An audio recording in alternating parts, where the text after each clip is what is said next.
Luke chapter 2, starting in verse 25. Now there was a man in Jerusalem whose name was Simeon. And this man was righteous and devout, waiting for the consolation of Israel, and the Holy Spirit was upon him. And it had been revealed to him by the Holy Spirit that he would not see death before he had seen the Lord's Christ. And he came in the Spirit into the temple, and when the parents brought in the child to do for him according to the custom of the law, he took him up in his arms and blessed God. So you got this old guy, Simeon, who's hanging out. And you see, the strange thing for me is that Jesus didn't have a Messiah onesie. It wasn't that they walked into the temple and it said Messiah across his chest. And that wasn't one of the gifts the wise men gave him.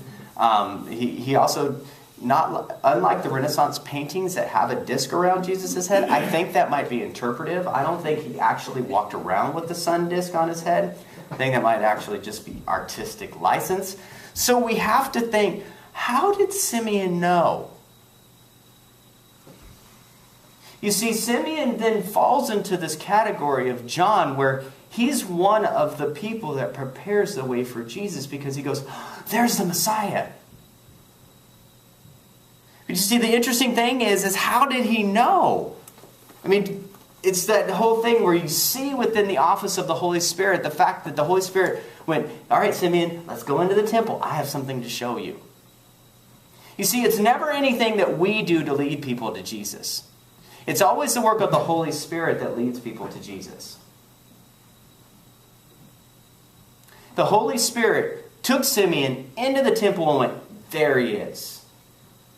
Your hope, the one you've been waiting for.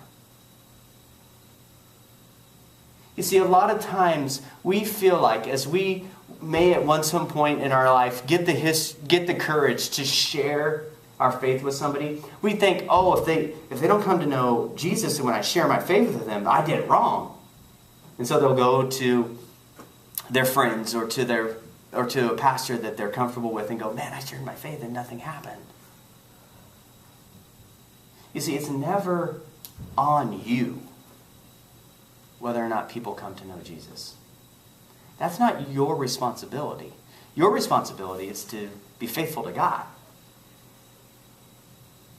Your responsibility is to love Jesus and be joyful with it. Not in a dutiful, I must be joyful, but in a sense of enjoy the Lord because He is good. It's not your responsibility to convert people. The Holy Spirit does that. As we break down the responsibilities of us and God, let's get one thing straight. We're not doing any of the converting things. We're doing the faithfulness things in our own lives. And we need to be able to articulate our faith, yes, but we are not the ones who save people. That is God who saves people.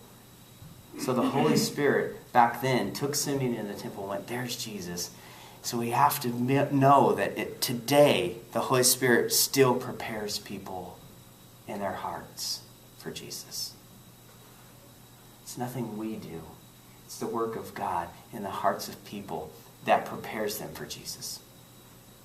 So when we look at John, and we look at Simeon, and we look at the person we're going to look at next, it's all the Holy Spirit working within them, giving them joy in who Jesus is. But it's the Holy Spirit doing these things. Remember, John's filled with the Holy Spirit from his birth.